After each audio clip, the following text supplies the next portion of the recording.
Hey everybody, welcome. Aloha. I'm Natalie, and this is Life After Occult, the channel where we expose cult nonsense. We laugh at the absurdity and hopefully unbrainwash ourselves in the process. Thank you, moderators, for being here, and everybody in the live chat. Great to see you. Members, I appreciate your extra help so much. You really helped me out the other day during our Members Only Live, and I appreciate it. Today, I am excited once again because Jon Atack is here to gross us out, to completely trigger me with his truth. And there is so much truth. Today, we're going to be talking about the shocking truth that what I think you're really known for is exposing L. Ron Hubbard's secrets. And we're also going to talk about David Miscavige, the current leader of Scientology, and his ruthless coup. Ruthless coup. It's interesting. I was thinking this very day, what word sums up David Miscavige? And that word is ruthless. Ruthless. Wasn't that somebody the who name has of... no mercy, no concern, no compassion, Yeah. no sympathy, no empathy. That was also the name of his father's book, wasn't it? That It Ronnie was, Miscavige wrote absolutely. about him. Yeah, and Ruthless. I had the great good fortune to interview Ron Miscavige, and I really liked him. He played trumpet for me after we'd finished recording as well. Oh, how lovely. Yeah. I had a question for you, Jon, from the last time we talked a couple weeks ago. I was thinking about this. One of the truth bombs that you dropped is you said that the current leader of Scientology, David Miscavige, used to go with Pat Broeker, who is the guy who was supposed to run Scientology, but David Miscavige was like, I don't think so. And then David Miscavige had him followed for decades at great expense to Scientology. 24 years, $11 million. What your donations buy. $11 million. $11 million. Tony Ortega interviewed the two PIs who did it. That's and right. they were sort of trying to put pressure on Miscavige to pay his bill. And That's after right. Tony had published it, that they got their bill paid. But yeah, $11 million for 24 years of surveillance. That's crazy. Yeah. I'm making a note because I want to I want to pull up that article at some point and maybe share that information. Yeah. Do a reaction video to it. So I was thinking, I was noodling on this and I was thinking, oh, I wonder where that came from. And so I wanted to ask you, because you had said that David Miscavige and Pat Broeker would take some of the money that they were supposed to give or gave to L. Ron Hubbard and go to Vegas and not just gamble, but indulge with some ladies of the night, shall we say. Ladies of the night. So where did this information come from? I'm blaming Jesse Prince. Okay. Jesse, I think he maybe said it on stage at Toronto 10 years ago now at the Getting Clear of Scientology conference, which we're gradually putting the videos up from, because 10 years was long enough for me to wait for Jim Beverly to make any money back on it. And I never intended to make money from it, and I didn't. So my intention was absolutely fulfilled. But I think he said it during one of his two remarkable talks. But then I had a lot of conversations with him during that week as well, so it may not have been. And what he said was that he had an order come down from Hubbard saying that he had to give David Miscavige a confessional.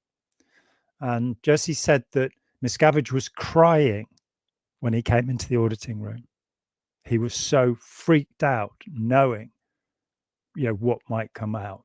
And Jesse said that during that session, he confessed that. So what used to happen was that David Miscavige would, be sent a message to do something for Hubbard, and then he would go and meet Pat Broeker, who was Pat Nanny Broeker were looking after Hubbard in his derelict and demented state by this time.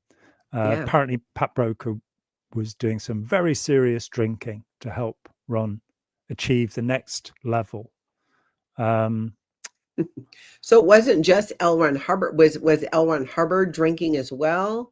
Yes, to the point of alcoholism, and he actually had to have medical treatment for that during those last years. And and of course, the visceral in his system is the one that's always been contentious, that he actually was pumped up with psychiatric drugs by the time he died, which is kind of going, what OT level is that? Yeah. I seem to be being a little bit sarcastic tonight. I'm sorry about that. No apologies, Jon. We like sassy Jon. So during that time, Hubbard went into hiding in 79. That is tone -8 on the emotional tone scale, by the way, hiding. And that was where he stayed for the last 6 years of his life. And because they're terrified that the FBI would come along and get him.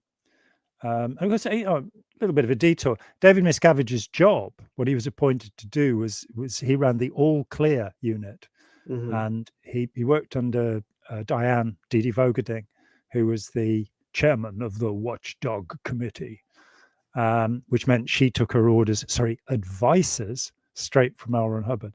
And that was the other thing. They were really scared that Hubbard would get got for all of the money he'd ripped off from Scientology. This guy left $648 million. And that's just what he hadn't managed to spend. All of that money came from Scientology. None of it came from the sale of fiction. That's a nonsense.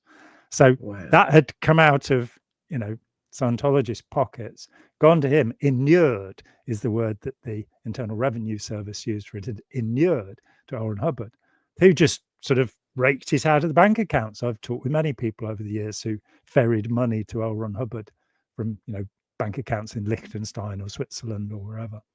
And so during this period, I am told, David Miscavige did not ever see L. Ron Hubbard. Of course he wouldn't. They're using a cutout system whereby Miscavige would go somewhere furtively, make sure he wasn't being followed, and then in through the back door would come Pat Broeker, and they'd do whatever they were going to do, and then Pat would go back and creep back into the property at Creston, near San Luis Obispo, where Hubbard lived out his final days. So what Jesse said was that during this confessional, David Miscavige admitted that they had skimmed money from L. Ron Hubbard's accounts. There's an interesting thought. Yeah. So he's getting his interrogation there. David Miscavige admits that they took money. So they took some of this cash. But there's more to the story. There's more to the story. Then it came up that they were actually using this money. They weren't just taking the money to, take the money. They wanted to gamble with it. So one of their meetings, or more than one of their meetings, was in Las Vegas, according to, if I've remembered what Jesse said, and I hope Jesse's watching and will put me right if not. Lovely guy, Jesse, you really like him. And a great storyteller. He was phenomenal on the stage. Some of the stories about Hubbard were just unbelievable. I'd love to interview Jesse. I reached out once on Facebook, but I didn't hear back from him, but I would love to talk to him. I was in touch with him for the first time in years the other week because I'm trying to clarify something about L. Ron Hubbard and Marabians at the moment, which is the final little bit of the book I'm writing. Well, when you talk to him again, say, hey, Natalie over at Life After Occult would love to talk to you if you're game. Yeah. Jesse helped get my sister out of Scientology. Oh, excellent. I don't know if he remembers that. My sister Lana, it was a conversation she had with Jesse that really helped her to walk away. Yeah, I can see that. I mean, he is a charismatic human being. He definitely is. So yeah, he says that then what happened was that somehow the confessional reports didn't get to Hubbard. We don't know. So what exactly was in the confessional reports? He took the money. He went to Vegas. But is that where he admitted to the prostitutes? Yeah, he'd taken money. They'd gone to Vegas, and if I have remembered aright, they put money into the the roulette wheel, and they went whoring.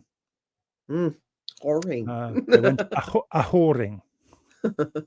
So wow. Scientology is the most ethical group on the planet Remember that. And it is therefore run by the most ethical man on the planet, David Miscavige. I want to add something to that. All of the legal documents that Aaron Hubbard signed or allegedly signed during that period, during that last 6 years of his life, are notarized by David Miscavige, who had, taken a license as a notary public. Now, none of them are therefore legal, because a notary public must be in the presence of the person when they sign the document. Yes. That means that the order or the demand that Hubbard's body be quickly cremated after his death was actually, which I think was meant to be signed 3 days before he died. It's probably not his signature, and the notarization is fake, and there was probably a good reason to get rid of his body before a full autopsy had been done. As I say, they found visceral, they found signs of alcoholism, but it's one of those things that when the guru dies, you have to try and keep it quiet, which they did for 2 days. Of course, they didn't announce it. And then my friend Robert Vaughan Young made the public announcement on the day that the Challenger blew up. So Hubbard was pushed off the front pages by that. But it also means that the will, leaving $648 million, $500 million to the Church of Spiritual Technology, which will preserve the tech forever. Yeah, CDs will last forever. They don't actually, but got them the titanium steel doors and all of the stuff from their 2 repositories, so it will last forever. Hopefully, when in 60 billion years' time the Marabians come back again, they'll all speak English, because otherwise, that stuff isn't worth shit. I know that's true. Let's put it on all these titanium plates or whatever they are. Let's put it into this mountain bunker. Let's protect it, but it's only in English. At least there's a crank. I heard there was a crank kind of disc player where you could crank it if there was no electricity and then play L. Ron Hubbard, because I don't doubt that if that happens and it is the apocalypse, that people are going to be like, oh yes, let's go find that L. Ron Hubbard stash of culty info. Yeah, where is the information about how to put flowers in a vase? Where is that brilliant policy letter about the Saint Hill car park? All of this, incredibly necessary. That was one of the things, when I came to write Let's Sell These People a Piece of Blue Sky, I went, so what's the cosmology of Scientology? And I went, I don't know. Wait a minute. In the data series, he said, you've got to have the importance of information. It's got to be listed according to what's the most important information in Scientology. Well, it's about the car park at St. Hill. If that's not right, nothing else will work. But which bits are the most important? And I gave an answer to that. I wrote a chapter in Blue Sky to say, okay, before the beginning was the cause, and the entire purpose of the cause was to make a huge amount of money.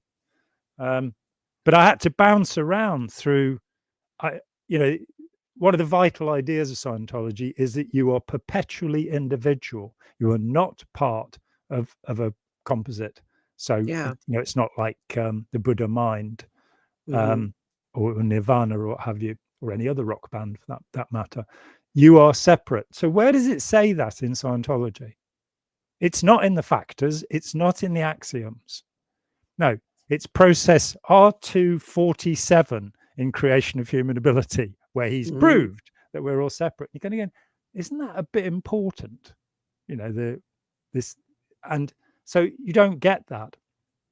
And so, if somebody says to you, what is Scientology? What do Scientologists believe? It's like the simple answer is a load of nonsense. But beyond that, when somebody's got all of these discs, and I believe they are gold CDs, this is before DVD, Blu-ray, or modern technology. So they've got a litter of all of these things with millions of words on them and no sense. I'm not kidding. So somebody's come from Helatribus or Arslycus or Markab which in the last 76 trillion years are the only other systems that have existed, by the way. Those are the three that Hubbard keeps talking about over the years. Holotrobus, Ars Licus, which to those of us in England actually has a different meaning, or Markab. They will come down, the fourth and fifth invader forces from Venus and Mars will come and look and find these discs and wind up the CD player and find L. Ron Hubbard. But what's the order you're meant to do this in? How do you do this?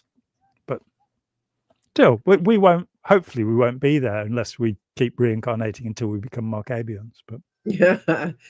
And you said $500 million. So L. Ron Hubbard left the Church of Spiritual Technology, $500 million. Or David Miscavige did, because as I say, the will is a forgery. That's right. The last real will is 1981, and it left everything to his granddaughter, Roanne, who's told me that she doesn't want anything to do with him. She's not going to contest it. Don't come after her. Leave her alone, after spending the first 34 years of her life confined. I mean, she was 7 when she was taken to the base, and I think Jenna was her playmate as a child. So, imagine being in this 500-acre razor wire surrounded place with people screaming their heads off and running around, and no childhood involved. Yeah. Really terrible. But yeah, so the bulk of the fortune went, and the original purpose of the Church of Spiritual Technology, which was later changed, is simply to perpetuate the name L. Ron Hubbard. So they think, and the CST, Church of Spiritual Technology, I remember thinking, oh, they're the ones who handle, what did I remember thinking they did? They did the vaults. That's right. They did the vaults and getting all of L. Ron Hubbard's information in there. And Author Services, who handled his fiction works, did fundraising for the project of the vaults. Yeah. And Author Services, but it's like, now what do they do with the $500 million? Because they're constantly fundraising to do that project. Well, when you say they, unless you're talking about all of the body thetans that cluster together, we're talking about one individual. Yeah, we're talking about David Miscavige. Yeah, Scientology is an absolute monarchy, a tyranny, a dictatorship, as putting all the executives in a double trailer, the whole for 8 years, kind of shows. So the question is, hey, David, if you're watching, where is the money? Now, hopefully Jeffrey Augustine will work this out, because if anybody can work it out, is Jeff. Just incredible. But there was a little bit of a clue back in the early 90s. We discovered that David Miscavige had what's called a living trust, registered in the Netherlands Antilles, which is, of course, where the Freewinds is registered. And money was pouring into that. And I'm thinking, like guru, like devotee. So, in fact, the fundamental purpose of Scientology was to put money into L. Ron Hubbard's bank accounts. When he died in his mobile home, because he kept having his house remade, restyled, he never moved into it. It was, oh, let's have it ranch style one week. And it was, no, I'd like it Persian. So they'd fit it all out, then rip all the stuff out and do it again. So he ended up living in pretty much in a trailer for 6 years. And he'd have stacks of attaché cases up the walls, each one with $100,000 then. And he'd keep saying to Pat Broeker, I need more of these. I need more of these. Oh dear, religion, eh? So they would, so would it would be through David Miscavige then that L. Ron Hubbard would get the cash? Yes. Like would David Miscavige would bring the cash. So would they, I mean, back then were just people paying in cash, or did they take the money out of the bank in cash and then give it to Broeker for L. Ron Hubbard? There were always ways of moving money into accounts that were controlled by Ron Hubbard. So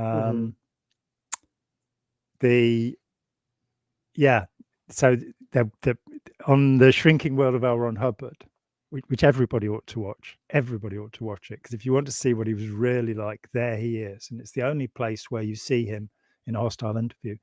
But Charlie Nairn's back in 1968 on board the Royal Scotsman, what would later become the Apollo.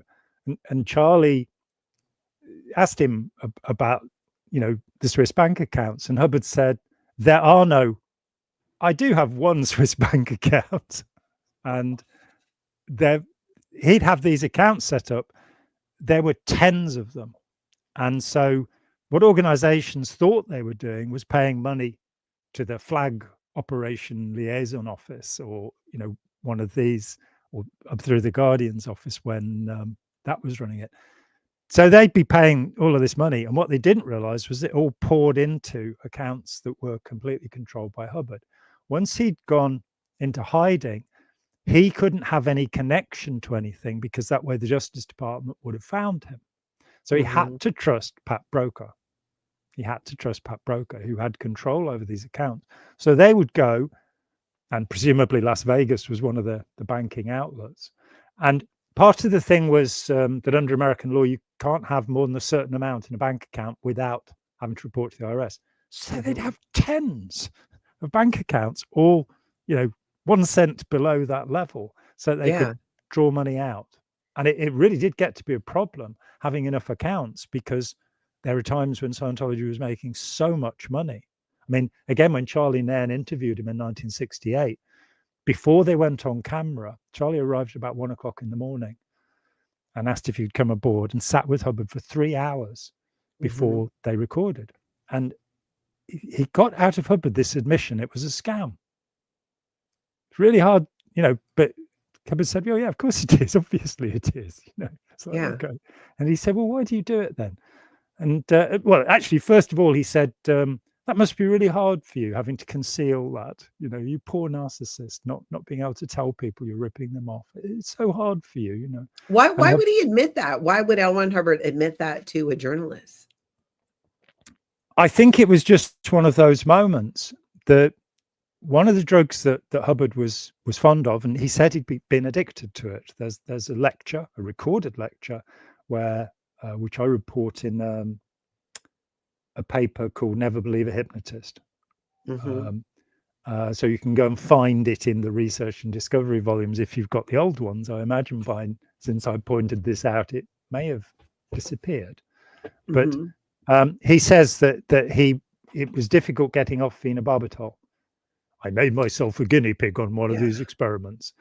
So he names the drug. Now, phenobarbital, the barbiturate drug, is very close to sodium pentothal, the truth drug.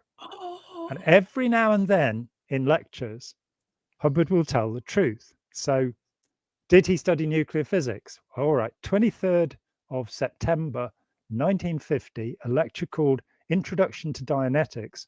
Hubbard admits that he failed the only course he did in atomic and molecular physics. And you're kind of going, he's telling the truth. This doesn't happen often. So I think sometimes it just slipped out, that the truth. So Charlie's because of the drugs that he was on. Holy crap. Something very much like the truth serum. Yeah. So Charlie says, well, why do you do it then? And he said, oh, it's very nice being able to tell your wife at the end of every day, we've made another $10,000. That's, let's go 1968 to now. That's like saying, I know, $120,000 a day that's going into their personal bank accounts. The other thing he said is, but what he really liked was catching the clever ones and reeling them in. And that tells you you're dealing with a 10-year-old who's really hates all of the other children for calling him a ginge and saying he's fat. And so he's going to get his own back on them. And that's, in terms of emotional maturity, Aaron Hubbard never got past that same kind of vindictive attitude, which we see in certain politicians who will remain nameless. Yeah. Wow, that's incredible. So they're moving all this money around. What blows my mind the most about that is that the fundraising never stopped. Like, there's always been this demand on Scientology public. How much money is enough money? So once then L. Ron Hubbard he's got all that money that he's stashing, and then Pat Broeker and David Miscavige siphoned some off. So are you saying then that David Miscavige, that account he had out of the country, the Living Trust, was that his personal account that was money that only he had access to? I deeply and profoundly believe that the majority of the money that goes to Scientology is actually in personal accounts controlled by David Miscavige. There may be corporations. I mean, he controls every one of the corporations. He has signed undated resignations for every corporation. So if you annoy him, all he has to do is write the date on your resignation and you are gone. Mm-hmm. So he has control of all of the money and can put it where he wants. And it seems to be this weird thing that with human beings, it's like once they've accumulated enough money to keep them going for 1,000 lifetimes, they just want to accumulate more money. It's a madness among human beings. Yeah. So you get somebody like Elon Musk, who is worth $400 billion, though with the crash in Tesla shares, maybe a lot less. And the various two crashes of SpaceX this year as well. But why does somebody want to have that much money? Why does somebody want to have that much power? And the answer is they're very greedy. And David Miscavige fits into that. So when you hear that Bob and Trish Duggan pitched in $360 million to Scientology, you're going, so where is that money? Is it running ideal orgs, which have got 3 staff members in them? Is it making gold-plated escalators? Where is that money? And is David Miscavige, and I have met Scientologists that believe this, that they put the money into a Swiss bank account and they memorize the number so that when they're born, when they pick up their new body, they'll be able to go and get the money. Swiss banks have got so much money that's not been claimed. From Scientologists. Among others, people who believe that they'll have this magical trick. And we've said this before, but you say to somebody, okay, well, tell me about your lifetime in medieval China or wherever, and they'll say, oh yeah, I was there and I did this, and you say, just give me one sentence in the language of that time and place, and they can't. Ron Hubbard, there's this story in Spain. They got kicked out of Spain. They were in, I think, Alicante, and they got kicked out because nobody could speak Spanish. Now Hubbard's saying, you've had all these past lives, so you can do anything. He actually sent one of the ships out with nobody who was qualified to run it, and it didn't sink because in your past lifetime, well, surely somebody out of the 200 crew had spoken Spanish at some point over the last few centuries, but apparently not.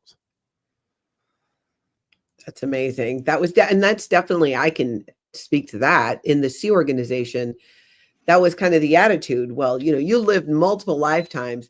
You've had multiple children, which is what justified you not having children now, or you've had multiple lifetimes spending time with your family. Right now you're focused on Scientology. And to find out after leaving, of course, that all of the money was going to L. Ron Hubbard, and now all of the money goes to David Miscavige, or at least he has control over all of it, which is the same thing, including these offshore accounts that you're talking about. That just blows my mind, because it just, like, how much further do you need to look at? If I were a Scientologist still and I found that out, that would be like, I'd be done. I think initially for some, they might think, oh, well, we need to fix this. He's corrupt. We need to get him out of there. But I don't think it's going to get any better, because it's how it's always been. What do you think about that, John? What do you think if, David Miscavige what is he, in his 60s now? Yeah, he's born in 1960, so he'll be 65 this year. That's right. So he's 10 years older than me. We're going to assume that he's in decent health. From what I understand, if he needs to see a doctor, he does. Well, he is a chronic asthmatic. He has serious asthma. He needs a Ventolin or some other kind of drug on a daily basis, as did Ron Hubbard. Hubbard too was asthmatic, but not as badly so. Looking at Ron Miscavige's book, David Miscavige nearly died as a child from asthma attacks. So that means that he'll have had a lot of corticosteroid treatment. That may well have interfered with his development physically. It may also have given him this testosterone problem that he seems to have, which comes out as rage and whoring in Las When you say Vegas. testosterone problem, do you mean too much testosterone? Yeah. Which this long-term steroids, would it have that effect? Yes. Yeah. But and very small testicles. You verified this.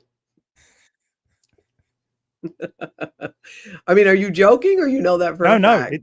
No. If people take steroids, but anabolic steroids, yeah, then they have massive muscles and tiny testicles.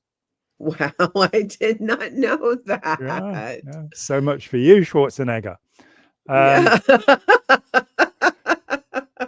The Dubinator. So I think that may be a limit, but he's also a smoker. And I've heard that smoking can be bad for you. So even though, and of course he's choleric by temperament, he's somebody who what rages. Does choleric mean? It's the temperament of rage. L. Ron Hubbard based his emotional tone scale on the 4 humors, which have been around since Galen in the 1st century AD, a Roman doctor, and they relate to the fluids in the body. So you have the sanguine temperament, which is blood, which is happy. You have the melancholic temperament. Melan means black, cola is bile, and that's one of your 2 bile chambers. I don't remember which. The other is choleric, which is yellow bile, the other bile chamber. That's angry. And then you have phlegmatic, and that's snot. So the tone scale, apathy through melancholy to rage through to cheerfulness. So that's your original tone scale. Though, of course, all of the major ideas in Scientology come from Ron Hubbard. Wow. It's not actually true. So, but Miscavige, I never heard that before. Miscavige is choleric. He is a very angry person, and angry people don't tend to have long lives.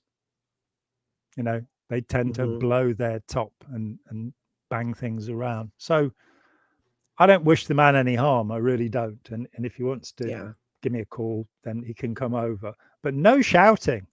Okay. Yeah, no shouting. No shouting. All of and that. A Hannibal Lecter mask, just to make sure. He has to wear that before he sits down to speak with you. That does make a lot of sense. What do you think would happen if something happened to David Miscavige and he was no longer around, whether he blew or, eventually passed away? I get that question a lot. I love that word, blue. It's one of the last words to leave the vocabulary of an ex-Scientologist. When he takes off, makes like a banana and splits. When he realizes he's committed overts and has to leave, which is what the word actually, it's an interesting one, isn't it? Because it does have the American slang meaning of just leaving, blowing. So, but there's this with us. There's this kind of, am I admitting when I say I blew that I'd done something evil and bad and wrong? And like L. Ron Hubbard, who had to keep moving every 6 months, because of his overts. This question struck me the other day. It comes back repeatedly. What happens when Miscavige dies? When the dictator fails, unless they've groomed a successor, then everything comes apart. And there are historical instances of dictators who have groomed successors, but I can't think of any one of them that's been successful. Maybe Genghis Khan, because his grandson Kublai became emperor of China. He wasn't very nice, though. Franco in Spain groomed Juan Carlos, the king. And as soon as Franco was dead, Juan Carlos held elections, said, don't want to do dictatorship. It's horrible. Hitler died in a bunker. Maybe that's what will happen to DM. Maybe he'll die in the underground bunker. But there is nobody who's got the chutzpah to take over. He's got rid of anybody who had any opposition or aggression, any strength. And so he's just got clones and drones, people who are just wandering around. So when I first started doing this, when I was a very, very young child, 40 years ago, I sort of thought, I don't want to stop Scientology. If people want to do this, that's up to them. But I would like to clip its claws and pull its fangs out, because it's hurting people. Yes. And that was my thought back then. And it was sort of, so it would be good if, you know, the nice indies took over, and the independent Scientologists, the people doing Scientology outside of Scientology. The squirrels, as they're also known by Scientology. It'd be nice if they, that's what I thought back in about 1984, a year made famous by George Orwell. But I've changed my mind. I no longer think that Scientology is a matter of beliefs, and of course people are welcome to have their beliefs. Scientology is a series of practices. It's a series of hypnotic applications that create states of euphoria in people and dependency. And it's all hypnotic in its application, because you're dealing with guided imagination. You're taking the person's imagination over and making all sorts of ludicrous claims. You know, the book I'm writing at the moment, I've gone back to the claims that were made in Dianetics, the Modern Science of Mental Health, about photographic memory. Everybody that's done this within, I think it's 30 to 1800 hours, everybody, unless they've got brain damage, will have photographic memory, perfect IQ, total recall, right through to conception. And they'll be immune to colds, viruses, all of these. You know, they have fantastic hearing, eyesight. There won't be anything wrong with them ever again. And you're going, that wasn't true, was it? And he says, no, 273 cases. That's what it says in 1950. 273 cases. It's none of it true. Nor any of the other claims. Nobody has the ability to leave their body to exteriorize and go to anywhere in the universe and see whatever they like. You've got the remote viewing nonsense of Ingo Swann. But even Ingo, who was a con artist, even Ingo said he could already do it before he got to Scientology. Nobody in Scientology has ever got these things. And yet people are fanatically devoted to it. Now, that's got to be interesting, hasn't it? That it doesn't work. It doesn't make a happy, joyful society. It makes the misery, the slave of the organization. That's what Scientology does. And it drains people's money away, and yet they are addicted to it. They've got to have more of it. Why do you think that is? Why do you think that is? The answer to that's relatively complicated. And my book, Opening Our Minds, is an attempt to answer that question, the dimensions of that question. But the simple thing is it makes people high. You know, you have very good indicators that the end phenomena of almost every Scientology process, good word, that process, is that you'll have very good indicators. Now, Hubbard had he was 16, he claims, when he first studied hypnotism. He worked as a stage hypnotist, just for the fun of it, in the late 1940s. And then in 1951, in a book, he wrote, "Never believe a hypnotist." So he admitted he was a hypnotist, and he said, never believe a hypnotist. We're being told something there, perhaps. So we get high and we want more. It may well be that the Emeter has a direct effect. There are various theories about this, but one of them is a comparison to the TENS machine. That the pain relief that a TENS machine gives is by passing a low voltage current through your body. Well, the Emeter does the same thing. So maybe that's it. There are other theories about what it might be doing that's messing your brain up. I really don't know.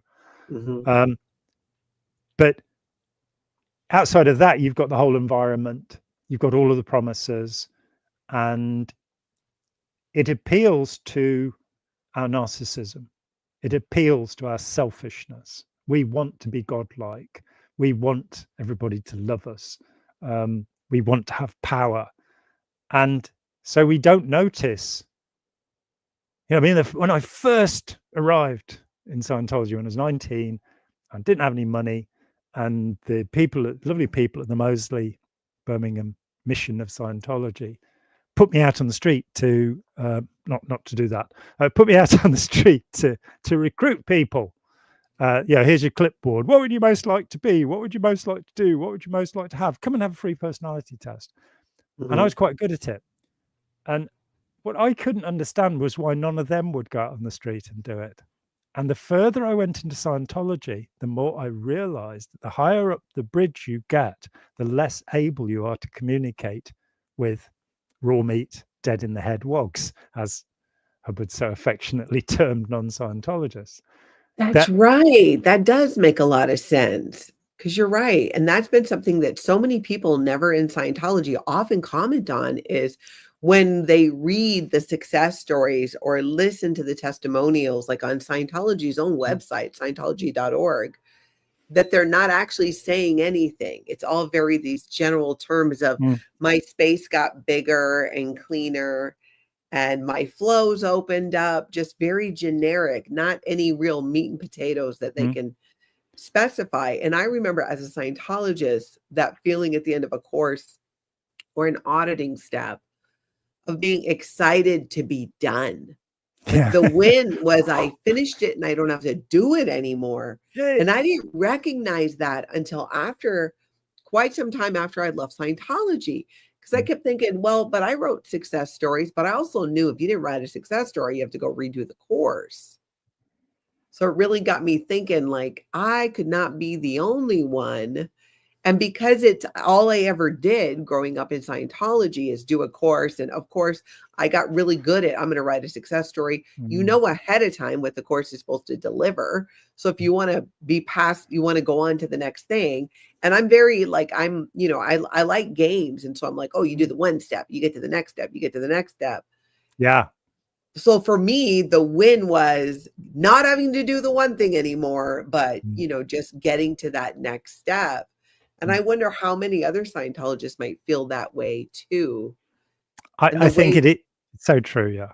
Yeah. I remember thinking too, when I went to Los Angeles, for example, to do some of the upper operating Thetan levels. And then after I left Scientology, I looked back on that time and I thought, but when I went to Los Angeles for my services, I'm like, I would feel better. But then I had to remind myself, I looked back at that time, I thought, you know what? I had 3 fairly young kids. So when I went to Los Angeles, I was by myself. I was sleeping 8 to 9 hours a day. I would take vitamins because you needed to when you were doing auditing. So I'm sleeping, I'm taking vitamins, I'm eating lots of protein, I'm taking care of myself, because when you're receiving Scientology auditing, those are the things that you do. You have to be well fed and you have to sleep well. Well, that would make anybody feel better. Some time away from the household, you're not working or cleaning or doing whatever it is. That just blows my mind. That it was that simple. When I was first down at St. Hill, I was doing the academy levels. So training as a hypnotist, training as an auditor. And I was on the first of them, which is the Class 0 course. And there were, you were told every course would take 2 weeks, and nobody finished in 2 weeks. So nobody, there's always this estimate, but as the years went by and you watched people, you realize that people took a lot longer on these courses than these estimates. So that was not in fact true. But there was a point where 4 of us, so we were twinned, you have somebody that you work with. There was a point where 4 of us went into East Grinstead, which is 4 miles away from St. Hill, and where the people loathe, despise Scientologists, because you've got to maintain friendly relations with the environment and the public as our Yeah. you Which know, they didn't often do. no, they were rubbish. They were absolutely rubbish at it. They scared the local inhabitants. But we had to go into town to do tone spotting to see what people's tone levels were. Yeah.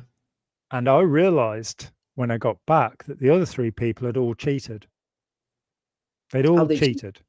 Well, How's that? They wanted to, as you say, get through, Yeah. tick off that bit of the checklist to get to the next thing. Because I had put a question to them about, because you were meant to observe the social tone, what people are pretending to be, which is above death. And, you know, it's what we just mentioned, the 4 humors, you know, you've got the apathetic, the grieving, the sympathetic, the irritated, the 1.1s, the covertly hostile, which of course Aaron Hubbard attributed to all gay people. Thank you so much, Ron. They're all backstabbers, through to anger and all of this, you know, boredom and cheerfulness and enthusiasm and serenity of beingness, which is of course my permanent condition. And you're meant to see that, but you're also meant to see the chronic, the long-term tone level. And the problem that I pointed out was that there are 2 contradicting Hubbard statements, one of them in Scientology 8008 and the other in a bulletin called Hypnosis in the Tone Scale. And the other 3 students, they didn't even want to think about it. I got sent to qualifications when I got back. Nobody, which you didn't have to pay for back then, so that was okay.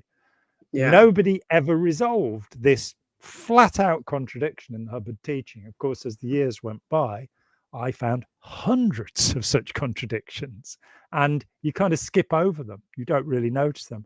But I realized then and there, so this is quite early on in my Scientology career. I've been involved for a year and a half at this time.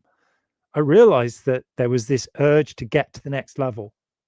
Yeah. And the next level would be where it would happen. So when after OT3, you know, finally 7 years in, I've got, you know, done OT3 and I do this thing for 3 days and I attest to it, you know, can't find any more body thetans anymore. 3 days? 3 days. You did it for 3 days? Yeah. And they attested you? Yeah. Yeah. And the guy doing that was held to be one of the greatest auditors in the known universe. So they let, you know, so I'm done. You know, I haven't got these. And of course, you've got to remember I'm a natural clear. So I didn't have the Xenu incident personally. I decided I'd avoid that. I was in another part of the galaxy at the time.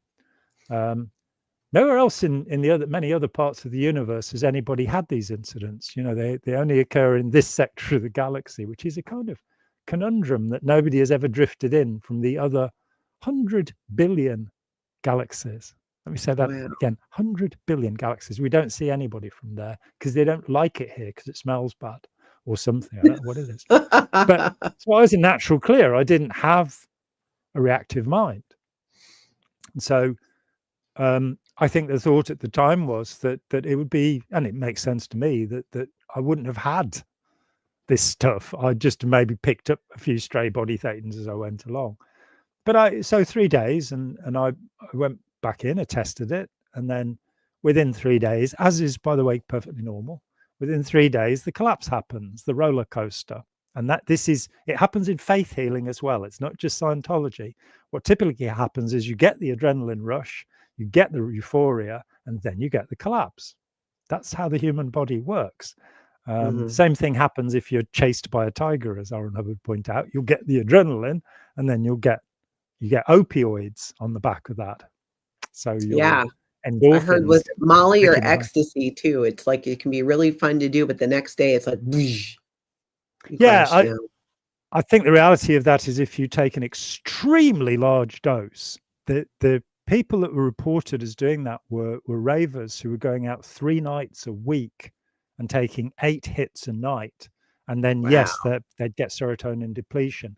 I think in the therapeutic use of it, it's been legalized in Australia for therapeutic use, for example. Wow. So a small amount of ecstasy or Molly wouldn't do that? Asking for a friend.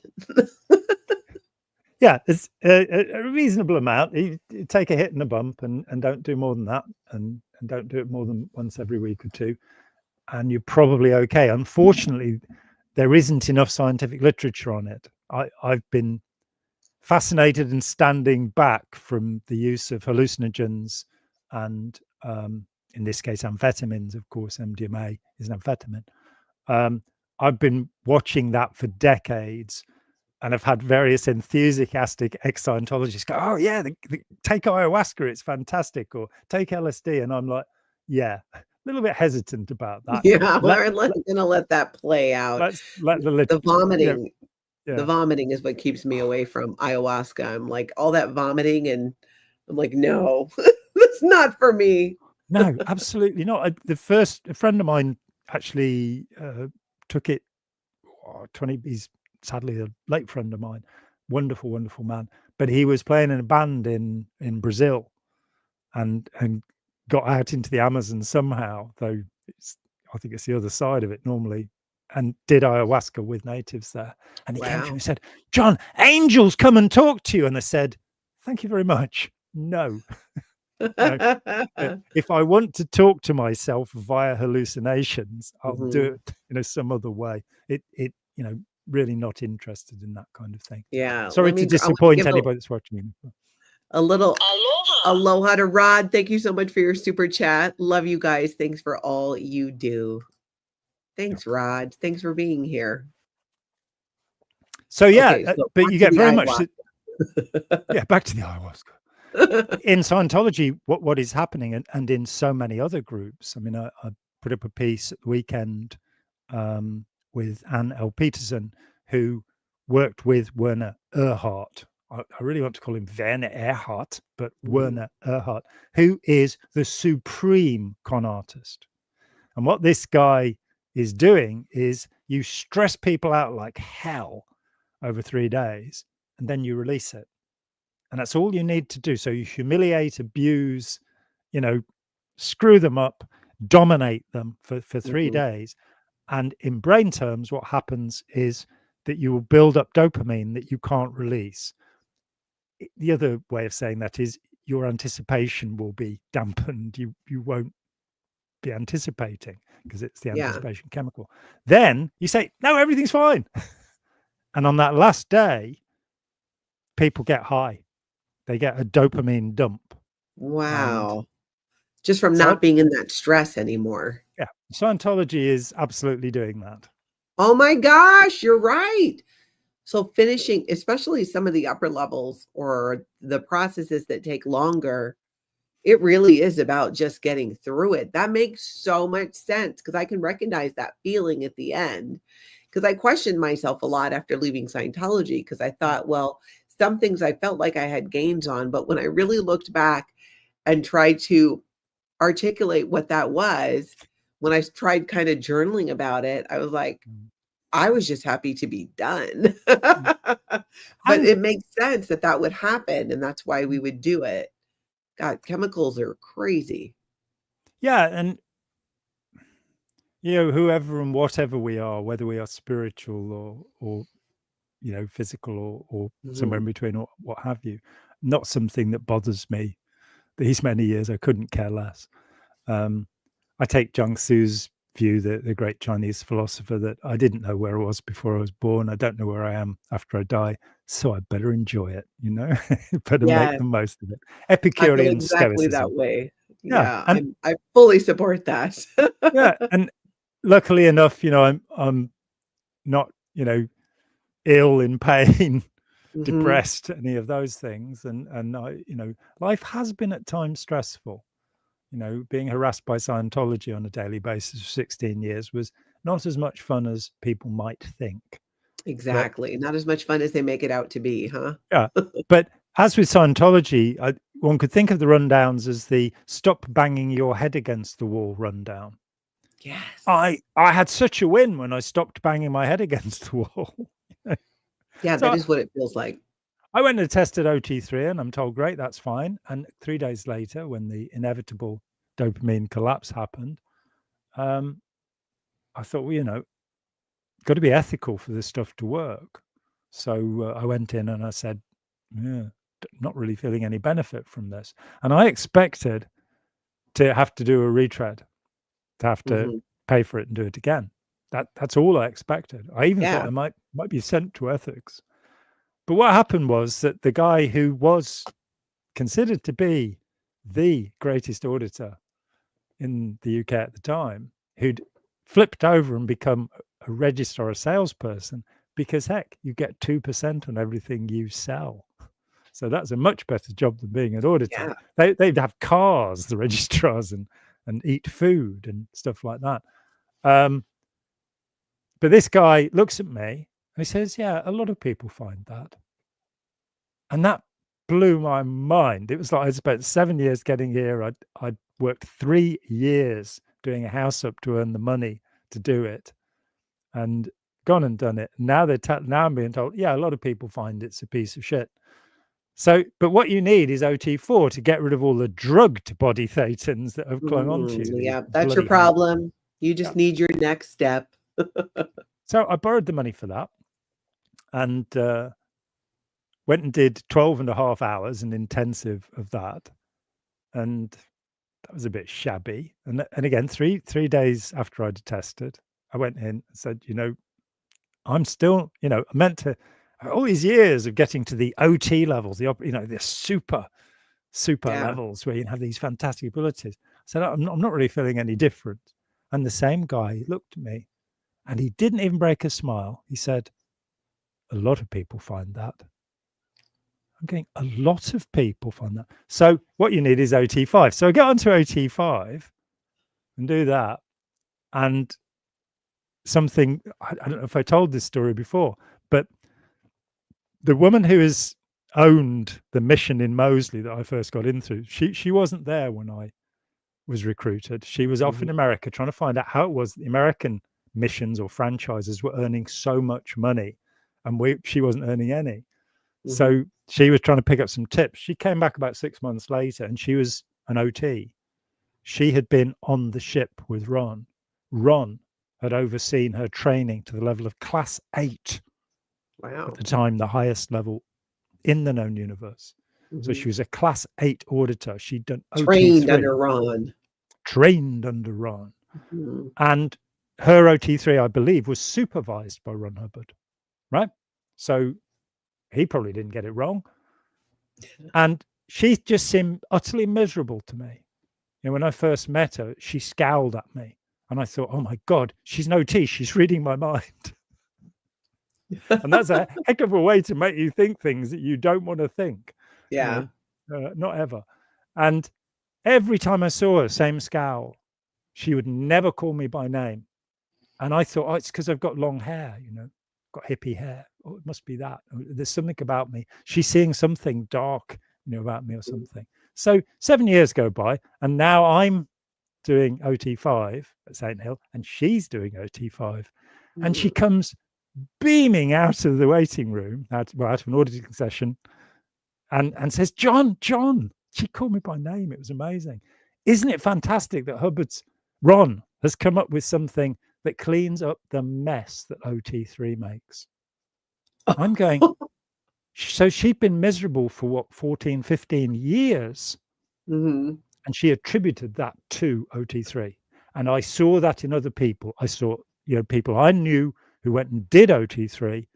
The woman who was running the Moseley mission when I first arrived, she was just great. She was ebullient. She was just spilling over with cheeriness. And then 4 years later, having not seen her, I see her and she's done OT3. And it was as if she was made of stone. She was just so distressed. After I'd left Scientology, she briefly left. And she said it was OT3. I couldn't find any body thetans. And so she had been belittled and humiliated into the position where, as the only sane person in Scientology, it said, this is bullshit. Yeah. She had, her emotional condition had been wrecked with this nonsense. Wow. And there she is wondering what's wrong with her, because they're making it happen in America, and just to find out that, no, nobody really gets what they say you get out of it. Hmm. So do you think then we were talking about how, what would happen if something happened to David Miscavige and who would take over? Because can you talk a little bit more about the coup, about Mm. how David Miscavige was able to come to power despite the fact that L. Ron Hubbard had hit two other people as saying, you will be in charge? Yeah, after Hubbard died, an issue called The Sea Org and the Future came out, in which L. Ron Hubbard was promoted to the rank of admiral. And I like that. It's got a ring to it, hasn't it? A cachet. Admirable. Admiral. Admiral. Admiral Lafayette Ronald Hubbard of the Sea Org. And Pat Broeker was promoted to the position of first loyal officer, and his wife, Annie Broeker, Annie Tidwell, was promoted to the rank of second loyal officer. So the Sea Organization was given to them by Hubbard. It was then later said, and it was quite a lot later, he died in January 86, and it's 1987 before Miscavige takes over. Miscavige has never held a senior position in Scientology. He was a midshipman. He didn't hold rank in the Sea Org. He was not even an officer. His job was to run the All Clear unit to make it safe for L. Ron Hubbard to come out of hiding. Which he failed at. He failed completely. There were 300 outstanding writs at the time of Hubbard's death. So who is he? He's a nobody. He's not on the Watchdog Committee. He's not an officer. But what he has had is control of the line to Hubbard. And through that, he's gained a certain amount of power and influence. And he's also, of course, had 6 years of dealing with Pat Broeker. And if Pat is watching, and I very much doubt it, I don't like to say this, but I am going to say it because it needs to be said. Pat is spineless. Sorry, Pat. So when David Miscavige one day sent a crew of Sea Org thugs to Pat Broeker's office, Pat Broeker just folded. And David Miscavige, with no authorization from Ron Hubbard, there is nothing to suggest that Ron Hubbard ever thought that David Miscavige would take over. Nobody has ever questioned it. There are no legal documents in place that this guy managed to take over and get everything, put in his name, rather than, of course, the named successor, David Mayo, who was David Mayo still there then when L. Ron Hubbard died? No, he was shoved out by Hubbard, though we thought otherwise, in 1982, but he was the last publicly named successor. Before him, it was Quentin Hubbard. There's a policy letter that says that Quentin was, I think, 8 years old when this was issued, that he would take over. But very, very sadly, poor Quentin killed himself because he couldn't take any more of what was happening to him, the horrible persecution he suffered for his homosexuality from his father. So David Miscavige comes along, sends thugs in. So Pat Broeker gets the boot entirely from the Sea Organization. Do you know any of kind of the details around that? He goes off to I think just to live in an apartment where, as we've said, for the next 24 years, at a cost of $11 million, he is under surveillance 24 hours a day. Now, this is a question that I took up a few years ago with Tony Ortega, because it's like, well, why was he under surveillance for 24 years? And why was it that when he had him busted, David Miscavige seized all of the filing cabinets in his office? In Broeker's office? Yes. And the answer to both of these questions is what David Miscavige would most like to have in all the world are the upper OT levels. Now, in 1970, Hubbard issued a statement to the effect that he had taken material from OT 23 and turned this into the list processors, list 10, list 11, list 12, the Ls, as they're called, still the most expensive procedures by the minute in Scientology, and absolute nonsense. I mean, Karen de la Carrière, who was one of only 8 people ever trained to supervise these levels, has very openly talked about how ridiculous the material is. Wow. But he'd made this statement that there were 23 OT levels. And what Miscavige was desperate for was to find those levels, because, of course, they released OT8 in 1988. You are at cause, willingly, knowingly, of matter, energy, space, and time, both subjective and objective. That's what OT8 is. Oh dear, we haven't seen any success from that. Because, I mean, we wouldn't be having this conversation if there was a single OT8 in the world. Yeah. Because they would be stopping us from doing this.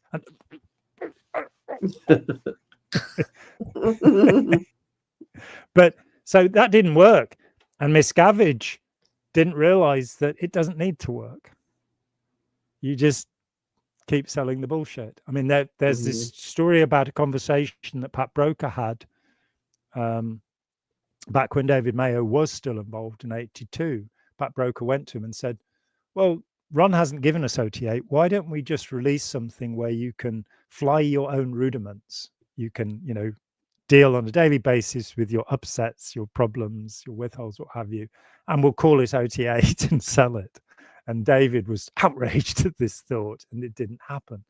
But it is kind of surprising that Miscavige hasn't come up with any more levels outside of superpower, which is a pretty weird set of techniques. And the truth rundown is a piece of squirreling that owes its origins to David Miscavige and is a piece of absolute genius. The idea of, even though you experience this, even though you have evidence and 400 affidavits, because it disagrees with what David Miscavige says, it's not true. Oh. Yeah. But bless That sounds him, accurate. That sounds on brand for David Miscavige. So he takes over from Pat Broeker, gets rid of him. Yeah. So Pat Broeker's out, but he's being followed. He's being surveilled 24/7 for 24 years at the cost of $11 million. And so my take has been, because Pat Broeker knows what David Miscavige has done. He knows all of the dirt. He knows those last years of L. Ron Hubbard's life. He knows that they took the money and went to Vegas together and allegedly gambled and allegedly slept with prostitutes. He knows all of that. So it makes sense how he would have him followed, maybe not wanting him to ever speak out about it. I can assume that that's why he had him followed. I think he still held on to the hope that these upper OT levels existed, and that Broeker would be the only person who could have them. Oh, yes, you think he thought then that maybe because he got the filing cabinets, but that they weren't in there? Because did you read Tom DeVocht's recent Substack? I don't read anybody's Substack. What can I say? I'm terrible. I just talk about the stuff. I don't care about collecting any new information about it, So Tom DeVocht shared in an article that he wrote recently that David Miscavige, he said that David Miscavige told Tom DeVocht over they were drinking scotch, that there was no operating Thetan level 9 and 10. And all David Miscavige had to work with were some notes with a bunch of drawings of penises in the margins, like just penis drawing after penis drawing. And David Miscavige was telling Tom DeVocht, this is what I have to work with. And he was upset about it. That's a reference to the affirmations. Okay, I thought so. So I'm glad we're 1940s. getting into this. Yes. So tell everybody, because we've been like, what is with him drawing penises? What is that about? And I thought, I wonder if it's because of the affirmation. So do tell. Spill the tea, John. I'm here for it. Yeah. The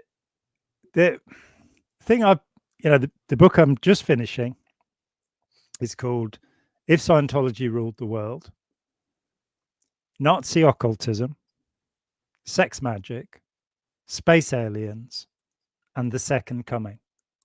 And all of these topics are in fact linked together in this book. What we Wow. do I have, want to real quick while you're talking about this, I want to share your website.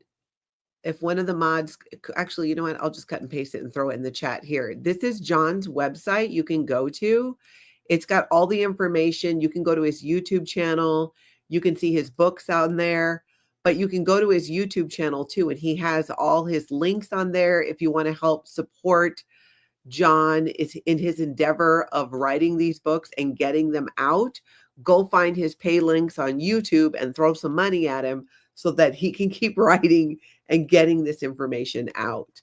So that's my pitch there. I'll share that again, but okay, go ahead. So affirmations, penis pictures, go. Yeah. So I wanted, I got into the understanding Hubbard's affiliations with the Aleister Crowley movement a very long time ago. And I'm feeling underlit for a minute. Hang on. Let me just brighten my life up a bit. Oh, that's so much better. Oh, there you Doesn't that go. feel I better? thought you didn't have a light. I didn't know you had the light off. I'd have been like, Jon, turn your light on. I The just went room's brighter. The colors in the room are brighter. I have an awful feeling of fear. I can't stop thinking about that copper who blew his whistle at me this morning. My head Mugun feels Pam. like it has a taut band around it. And for our never Scientology friends, those are directly from a list that we would practice with when doing Scientology auditing. Somebody had to say those things. They were supposed to be originations. You were practicing. Yeah. Adam says we're getting to know Hubbard's true S penis. Yeah, and of course, I just got it when I said it out loud. Adam, that's hilarious. I am a 12-year-old boy. That is like the kind of humor I have. So I found that absolutely funny. Where you're knowing Hubbard's true S penis. Okay. So tell the dirt about the affirmations. So, I wrote in Let's Sell These People a Piece of Blue Sky that there's a chapter called His Magical Career, which talks about Hubbard undertaking ritual magic ceremonies, sexual magic ceremonies in which masturbation was involved. Two guys as well doing this. Back in January to March 1946 with Jack Parsons, the man who's more recently come to fame through Strange Angel, the founder of Jet Propulsion Laboratories, which became NASA. But by that time, he'd lost his security clearance.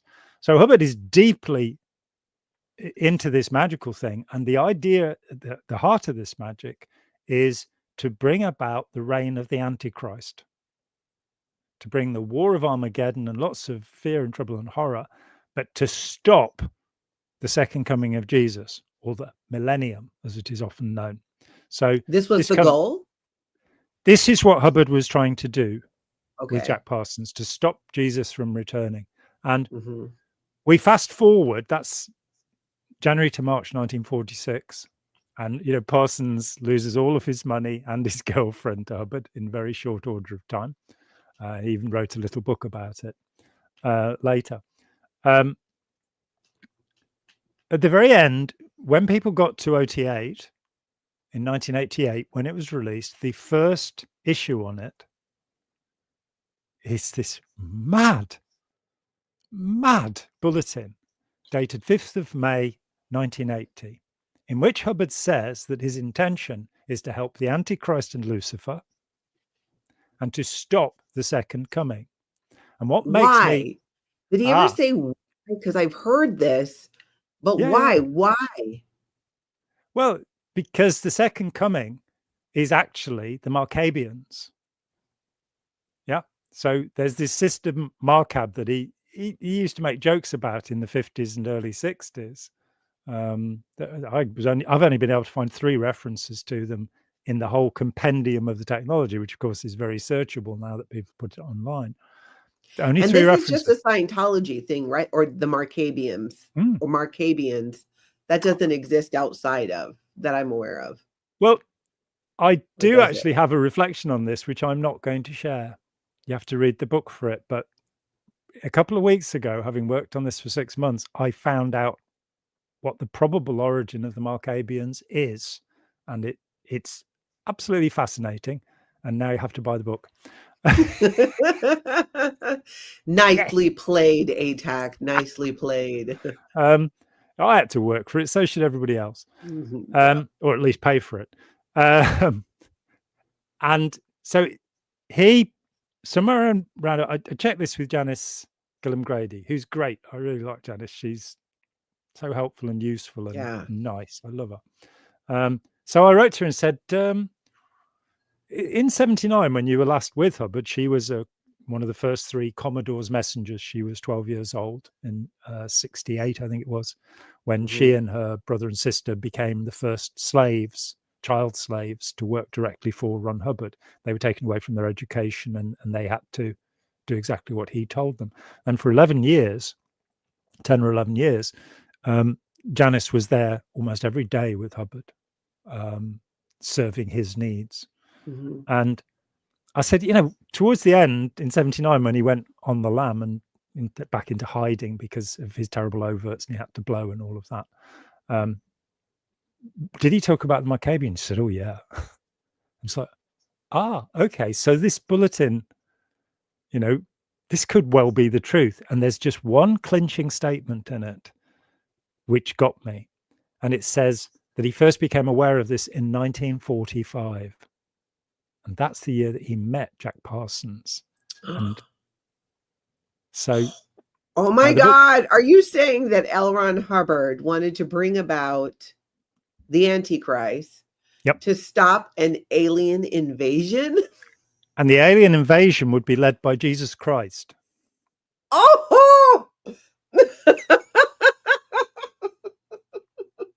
Now, if there's going to be sure?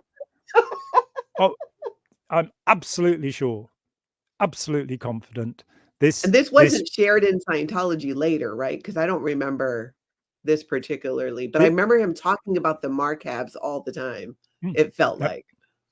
Yeah, I mean, it's put out there, and along with Halatribus and Ars Laicus, they're the only 3 civilizations that have existed in the last 1.25 quadrillion years, it would seem. So, it's very limited, really. You'd have thought, 1.25 quadrillion years. How many civilizations have we had on Earth since, Göbekli Tepe, which was about 7,000 BC? We've had the Assyrians, the Babylonians, the Chaldeans, the Sumerians, the Egyptians, various Indian things. We've had lots of them. How come? So that's just in a few thousand years. You'd have thought in quadrillions of years that there'd have been rather a lot more. But Hubbard is focused on Ars Laicus, Halatribus, and Markab, because obviously, they took some money from him, or they did something that upset him in a past life, and so he's going to get them. Yeah, he had a massive hate boner for the Marcabs. I just remember walking away thinking, gosh, he just hates them. But I didn't realize that early on, the bringing about the Antichrist was his way of stopping this alien invasion, or that he thought that. So he believed that.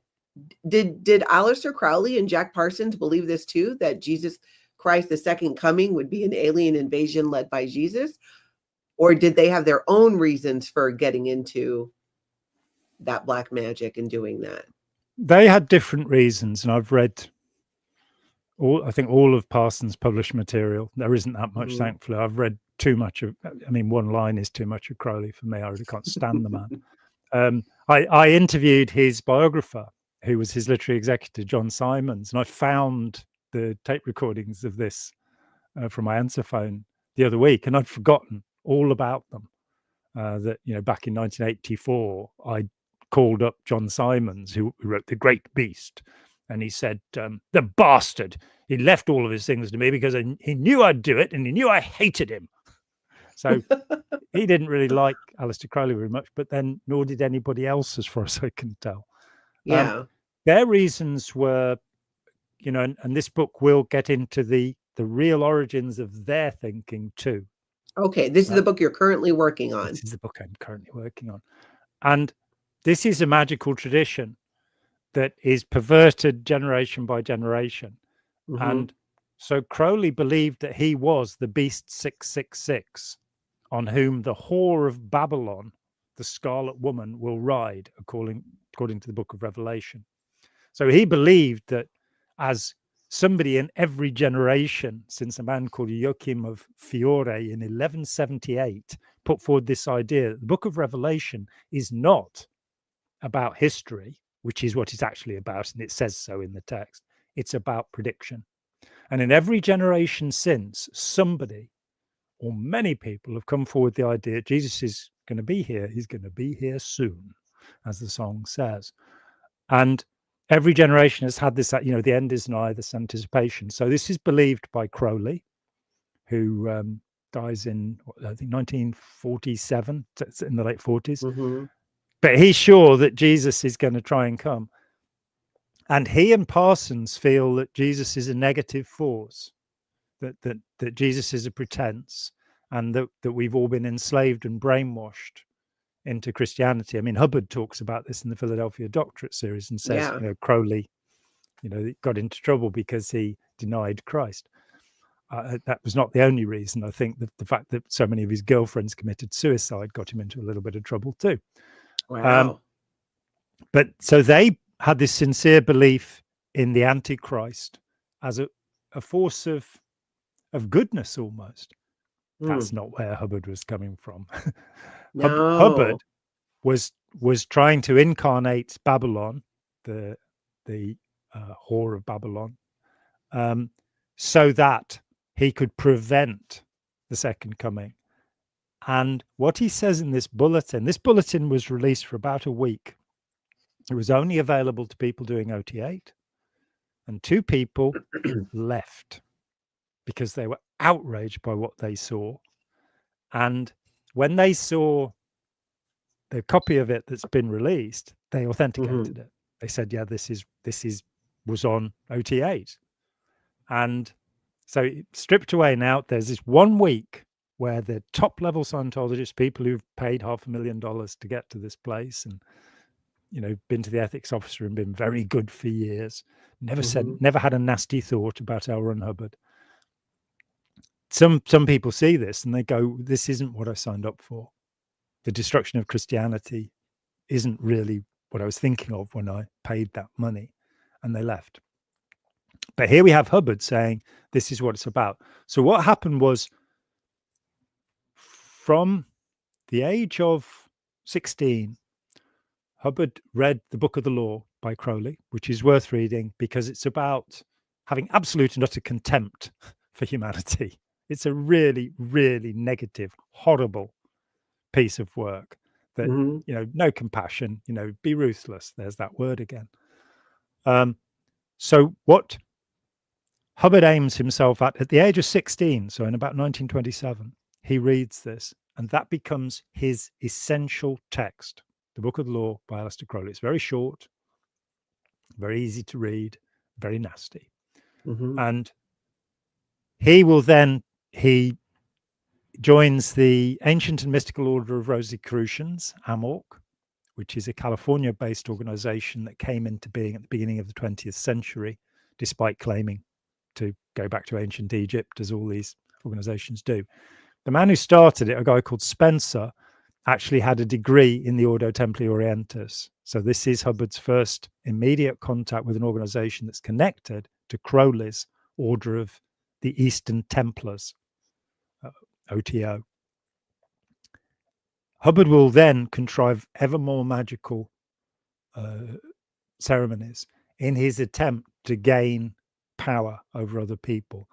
So this brings us to 2 things, the blood ritual and the affirmations. When Scientology tried to get back documents from its archive that had been given to Omar Garrison to write the authorized biography of Hubbard, and they paid him, I think it was $280,000 not to publish.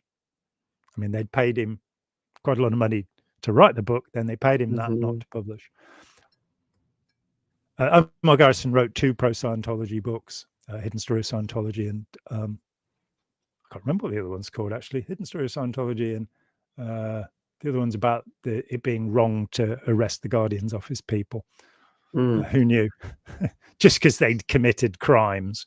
So Omar was a journalist for hire. He'd written 2 books for them. They hired him to write the biography and connected him to Jerry Armstrong. And Jerry had spent 2 years collecting everything and anything about Hubbard with authorization so to do. And for his own protection, Jerry had copies of some of the worst material, and that included the affirmations and the blood ritual. In 1984, during a court case in Los Angeles, Scientology set about getting this material back, silencing Jerry. They lost the case, but they managed to keep the material for the most part. So we had this tantalizing view. A few of the affirmations were read into the record. They date, I think, from 1946, so just after he's left Jack Parsons without a cent in the bank anymore. And there are pages and pages of them. They're hypnotic affirmations. That people are not familiar with that idea. It was very big in the 19th century. You had all sorts of movements. Napoleon Hill's the most famous in the 20th century, probably Robert Pellman. And what you do is you look at yourself in the mirror and you say, I'm even lovelier today than I was yesterday. I'm even more clever today than I was yesterday. And what have you. You keep on bullshitting yourself fundamentally, because that will make you fantastic. Well, John, some of us are more brilliant than we were yesterday. So speak for yourself. Yeah. Natalie, you're a glowing personification of the success of affirmative action. What can I say? I need to make my own affirmations. So is that when he wrote these affirmations? They're written at a time when he's trying to get a Veterans Administration pension for war wounds, which because he hasn't suffered. So that's a bit difficult. So yeah, people around him at the time, particularly the girl, Jack Parsons' sister-in-law and girlfriend. Life gets very complicated around the magicians who'd run off with him. Sarah, she said that he would actually be lame some days. He would be blind some days. He'd managed to hypnotize himself into exhibiting these conditions so he could get a pension. And despite claiming that he had cured himself completely with Dianetics from his war wounds, which he didn't have, and for more detail on that, let's sell these people a piece of blue sky has lots of detail on that. He would claim to us that he'd cured himself of war wounds, but he actually was collecting a Veterans Administration pension until he died. What? He was still taking money from the government based on fraud, even though he was sitting on millions, hundreds of millions of dollars. Yeah. So if my recollection is correct, he was getting $38 a month. $38. Wow, and he still took it. So then what do the affirmations have to do with the penis drawings when he was researching operating Thetan 9 and 10? The affirmations covered two areas. The first is affirmations about how sick he's going to be when he goes and has his interview with the Veterans Administration. And so it's my favorite affirmation is, you have perfect and lovely feet. I don't know what was wrong with his feet, but I'm glad I never saw them, I can tell you. Yeah. There's an interview in Look magazine in November, December 1950 where he says his war wounds, where he had conjunctivitis, pink eye, had a fall from a ship's ladder, had been exposed to the flash from a gun which had hurt his eyes and made him cry probably, and something wrong with his feet. So that's the great mystery about L. Ron Hubbard. We don't know what was wrong with his feet, but we're glad we didn't find out. Maybe I'll ask Janice that. She probably did see his feet. Maybe they were webbed. Maybe they had goat's claws on them. But they're lovely goat's claws. No, they would have been marvelous. His other set of affirmations were, men are your slaves. That was one of them. Elemental beings are your slaves. That's body thetans, by the way, in another language. So he was doing this. All over the pages of these handwritten affirmations are penis drawings. Yeah. And we don't, beyond the idea that he was a sex magician and therefore everything was actually about sex. The wand in Crowley magic is the penis. The emissions of the penis and menstrual blood would be mixed together for holy rituals. Yeah. So, this is not my kind of religion, I'm telling you. Yeah. Something with some ice cream would be more acceptable. Well, actually, mochi, really, if anybody. Oh, I love mochi. Yeah. Gluten-free, though, got to be gluten-free. Mm. So the other thing was the blood ritual, though. And I don't know if I told this story before. I've told it often enough. That one day a biographer of L. Ron Hubbard arrived on my doorstep in East Grinstead, unannounced. He'd flown in from Washington State or wherever he was living, solely to see me, without making an appointment, and you shouldn't do that. And he said, I'm tired of them kicking my door in to get this material back. So I'm coming here and I'm going to show you the blood ritual. This had been mentioned in the Armstrong case, and nothing of it had been read into the record. The many of your slaves had been read into the record, bits of the affirmations. This and when you say showed up at your door, that was Jerry Armstrong? It was Omar Garrison.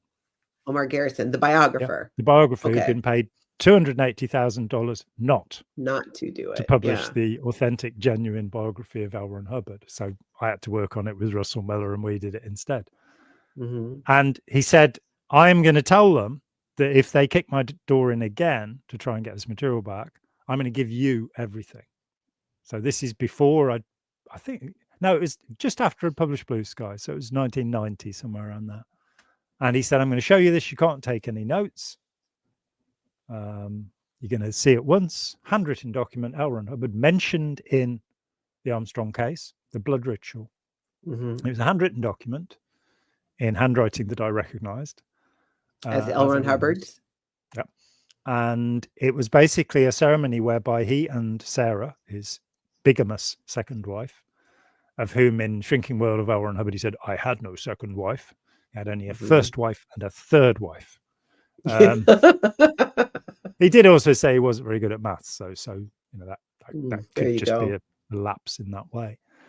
He and his second bigamous wife, Sarah, had undertaken a blood ritual, a ceremony, pledging themselves to the goddess Hathor, Egyptian goddess, who is known as the destroyer of mankind, if that's a bit of a clue, who is also called Babylon in the Crowleyite form, or the Empress, and Hubbard usually referred to as the Empress. So they do this ceremony where there is some spilling of blood. He said he was a blood brother of the Pekuni people. He was a blood brother of Hathor.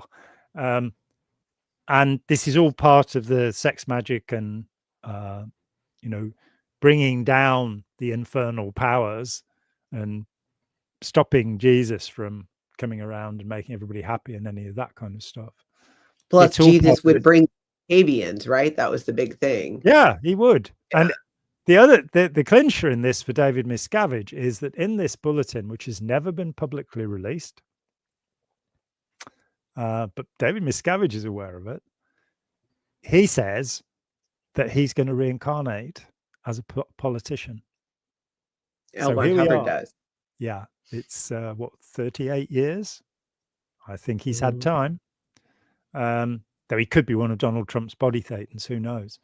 And he's going to, as a politician, stop Jesus from coming back. He's going to say, no, Jesus, not around here. It's so crazy how he was so obsessed with that. I mean, to really take it to that level and then create Scientology and then not tell anyone in Scientology what it's really actually about, because after the original people who did the original operating Thetan level 8 read that, where L. Ron Hubbard said what he said, right? That didn't he say like there was no Christ and other stuff about Christ is an implant. Christ is made up by the Nicomedeans in 600 BC or in Incident 2 75 million years ago. And I have been to heaven and all of that absolute nonsense. He didn't exist. And then he's going, yeah, he does. And he's going to come and get me if I don't do something about it.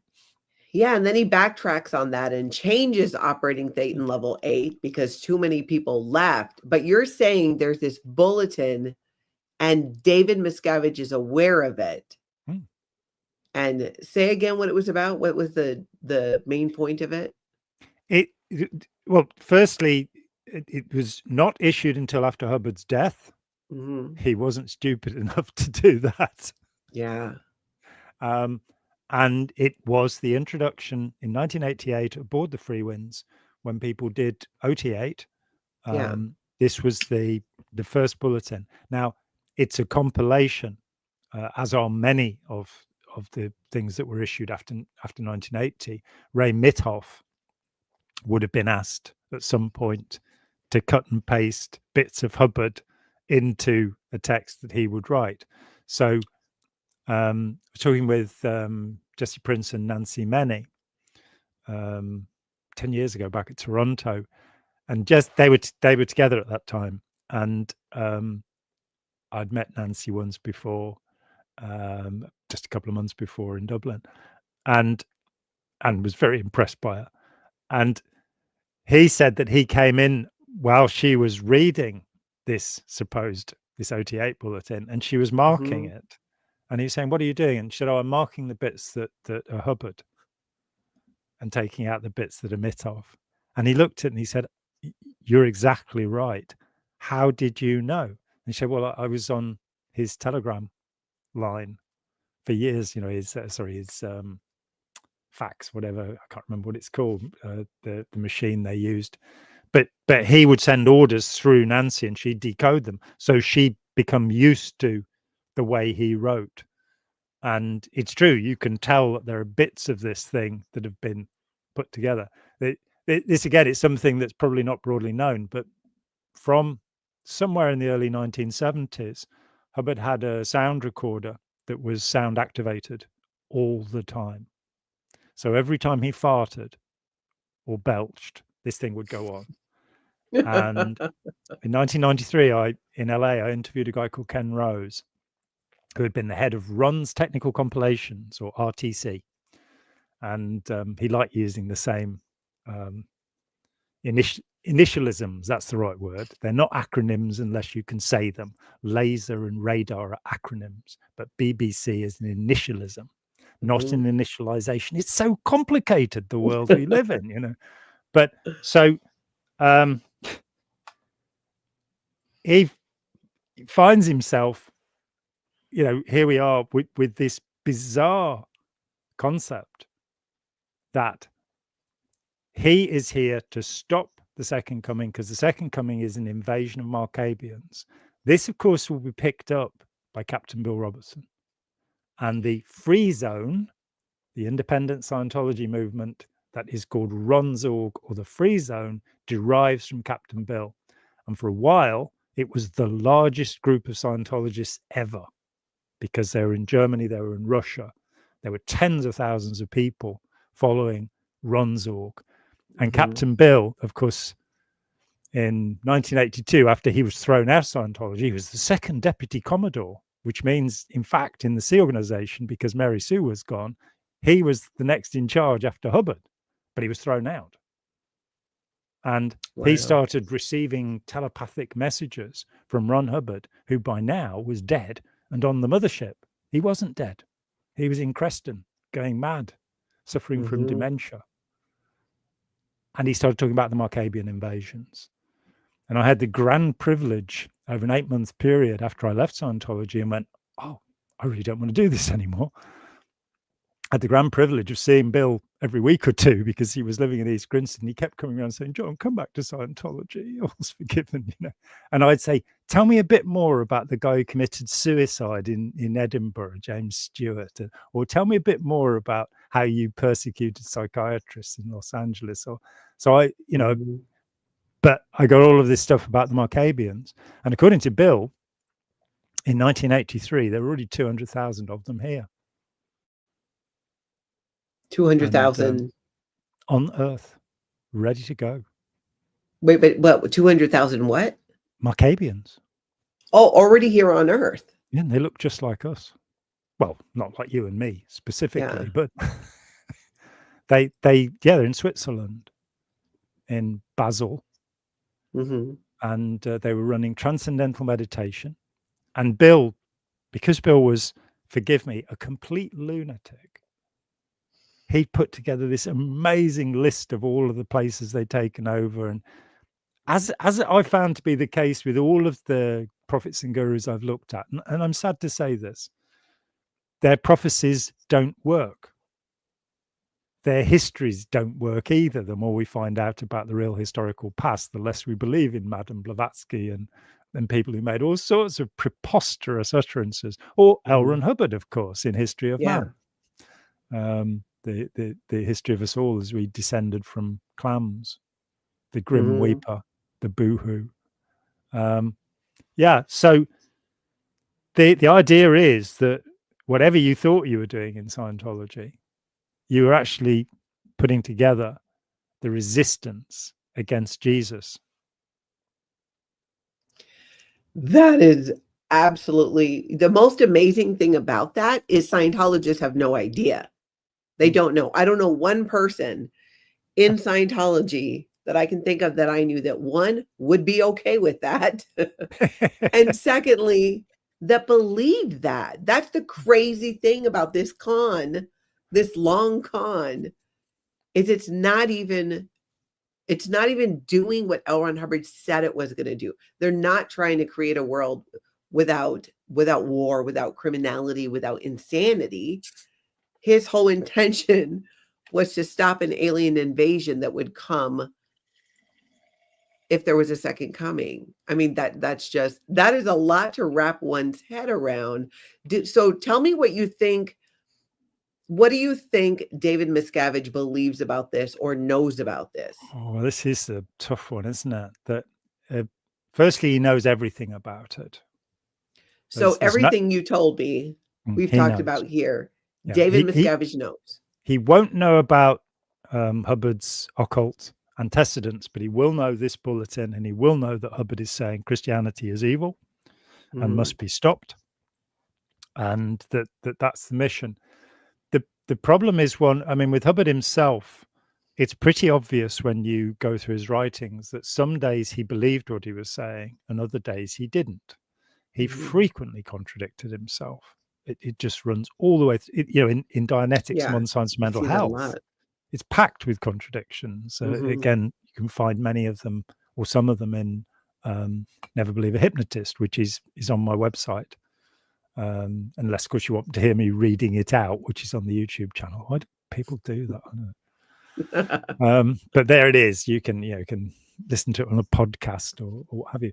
But in Dianetics, he makes absolute statements. Was hypnotism used in the research of Dianetics? No. And then later in the same book, he says hypnotism was used in the research of Dianetics. Yeah. I read the book 3 times. I didn't notice that. It's only when you go back and look and you start, instead of looking for ways to help people, which was all I was interested in, or ways to achieve emotional equanimity, which was my essential target. I wasn't really interested in OT powers initially. I just wanted to have control of my emotions so I never felt bad. Like any reasonable human being. And didn't work, didn't ever work. I felt rotten by the time I left Scientology, and I think I probably felt worse on a declining basis throughout my membership because I was having to believe stupid things and there wasn't any choice, and so I had an incredible sense of liberation the first year after I left because I could decide what I thought was right and wrong. I could be self-determined, the thing I'd been promised, which meant agreeing with everything that Ron Hubbard says. That's Ron determined, which is the real purpose of Scientology. Ron determined. That's funny. I want to grab a couple questions here for you. Yeah, please do.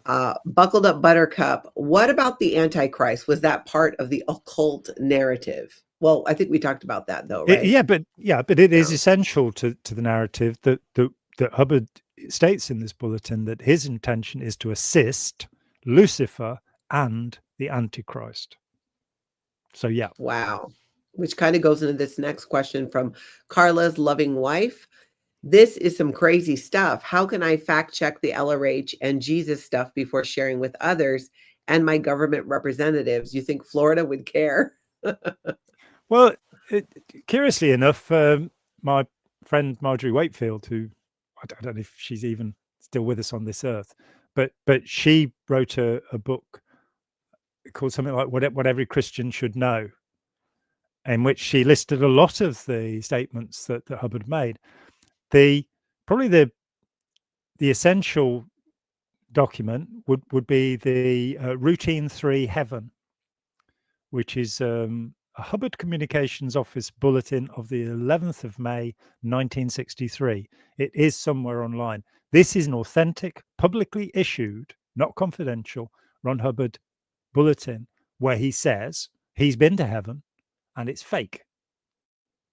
And so that's something that's worth sending to every Christian minister you can.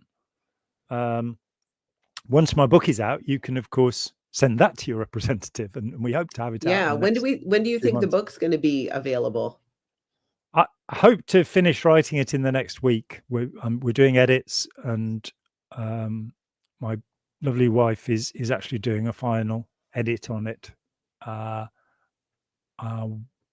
I still have, I think, 2 chapters to finish. But yeah, hopefully in the next week, then we'll get it set up and, stick it out on Amazon. Oh my gosh, I can't wait. With We're an totally audiobook, ebook, all of that. Yeah. And it's got some wild stuff in it about the connection between the Nazis and Hubbard, which I've suspected for 40 years, but I try to be extraordinarily skeptical and base everything in evidence. And most of what's been said about the Nazis and their occult practices is bullshit, but some of it isn't.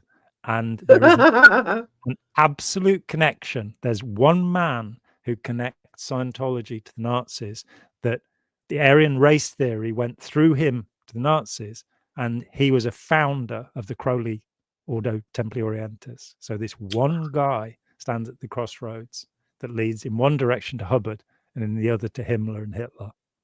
Scientology says that it was the influence of psychiatrists. Yes, that's probably what it was. I've met psychiatrists, and they drool and they have horns. Have you seen the movie Jojo Rabbit? Check it out. It's about a 10-year-old boy who's in the Hitler Youth, and his imaginary friend is Adolf Hitler. And I didn't see it, but I know which movie you mean. Okay. Yeah. Well, we'll have homework. The kind of idea of psychiatrists is the idea that this little boy has of Jews. And wow.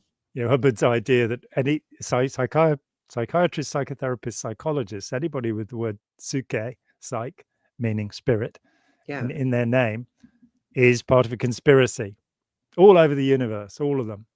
And so, I've met psychiatrists, and some of them were evil, and some of them were really interesting and good people. But the thought that all of them are trying to destroy all life, which is what Hubbard said, it's like that idea that if you put 2 rabbis in a room, you'll get 3 opinions. So if you take psychiatrists, they don't agree with each other. They are not in a big conspiracy. And L. Ron Hubbard was a fruitcake, literally. He wasn't a real person. He was actually a cake full of currants and raisins. He was bonkers. He was bonkers. Yeah, we're learning more about that every time we talk to you. No one says, Jon, thank you so much for doing these interviews. And NYC Girl says, David Miscavige may have erratic behavior because he's hypoxic, low on oxygen, causes people to behave violent. Oh, I didn't know that. I think there's certainly something physiologically as well as psychologically wrong with him. He's a monster. The amount of people I was talking with, I recorded with Jefferson Hawkins last week, who was 30, nearly 40 years in the Sea Org. And he said to me, people say to me, why didn't I file assault charges against David Miscavige? And it's true. So many people, Mike Grinder talked about, being beaten up by David Miscavige. He is a seriously violent human being and not a good example for a saintly hero. That's true. Northern Girl says he's a fruitcake. Whoops. A fruitcake with a side of nuts. That would be little nuts, though. Let's not forget that. Yeah, that's right. A fruitcake with a side of tiny nuts. Tiny testes. Let's see. Super Weekend Warriors. John, what's your thoughts on transcendental meditation, similarities between TM and Scientology? There are similarities between all exploitative groups. Firstly, in that they're led by predators. Secondly, in that the techniques they use will induce euphoria. I've done a number of videos with Pat Ryan and Joe Kelly, who were, Pat Ryan he went to the Maharishi University. He was deeply involved. He's a highly intelligent human being, as is Joe Kelly. And we got a lot of inside skinny. One of my favorite things was, because people have talked to me about the cities, this thing where you get magical powers, the hopping thing. And it was the first time that it's one of the interviews I did with them, where Pat describes what you actually do, and it's hilarious. Ultimately it's not. I was asked by Collins to write a book about TM in 1991, and I did 6 months research and then decided I didn't want to be harassed by them as well. That was that. But one of the people I interviewed was this lovely woman who'd fractured her coccyx, the base of her spine, doing the city hopping. So they have a limited range of techniques. Repetition of a mantra, which is the name of a deity or demon. Agri is one of them, fire demon, which are not meant to tell anyone. And it does bring about a state of auto-hypnosis, self-hypnosis, where you feel tranquil and lovely. I found that there were people who neglected their children. That was quite commonplace among meditators because they wanted to keep meditating all day. So it's kind of like cocaine, only not as easy to get over. Fundamentally. That's a lot of meditating. Yeah. Just round and round. And again, they buy into a similar mythology to Scientology, which all groups have. We're the elect, we're superior, we know better than you do. We're looking down on you. You pulled it in. It's karmic. It's not my fault. Again, my book Opening Our Minds has the whole gamut of gang membership, terrorist organizations, and the techniques that it used. When I first saw the Al Qaeda recruiting manual, I had to sit down because it's just like they're the techniques that are used by the Moonies, they're the techniques that are used by Scientology. It's a way of getting, the particular one is you don't disagree with anything the person says. So you find their reality in Scientology terms and just keep going. And you go, this isn't very honest, is it really? No. Wow. I'm going to show again. This is Jon's website. You can go to, when you go here on his website, you can find like everything, how to find his books, which are on Amazon. The mods will put that in the chat. I already have it linked down below. And then let's pull up to your YouTube channel, because your YouTube channel, which is just past 10,000 subscribers after 6 years. Oh, nice. It did. That's fantastic.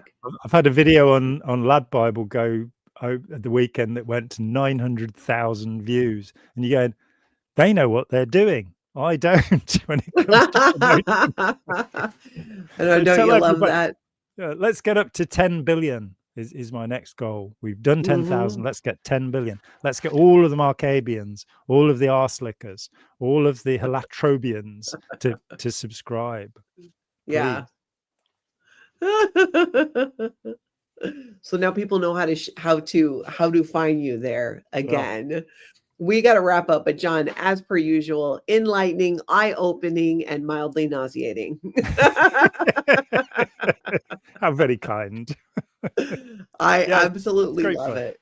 Yeah, me too. Yeah, It's always fun to chat, Natalie, and we'll do it's it great again info. soonish. Yeah, and the audience had some fantastic questions. We are going to do this again, and please be sure, go follow Jon, go subscribe over at, you can find him here. That's a link, Jon Atack Family and Friends. He's got his video there too on Manson, and you can find his links on there too. He's got his PayPal link and other links if you click here, so you can see how you can support Jon if you want to help out so that he can continue writing these books that we really want to come out. So the next book is coming out hopefully fairly soon. So I know we'll talk more about that. Oh, did I lose Jon? Oh, there you are. I thought you were frozen for a second. I thought I was frozen for a second, but I'm actually still, I'm still warm. There you are. But thank you, everybody. If you could hit that like button on your way out and make sure that you are subscribed as well to Life After Occult for more interviews, for more content like this. Jon, you hold on for a second. Everybody else, I hope you get out and have an amazing cult-free day. Please do.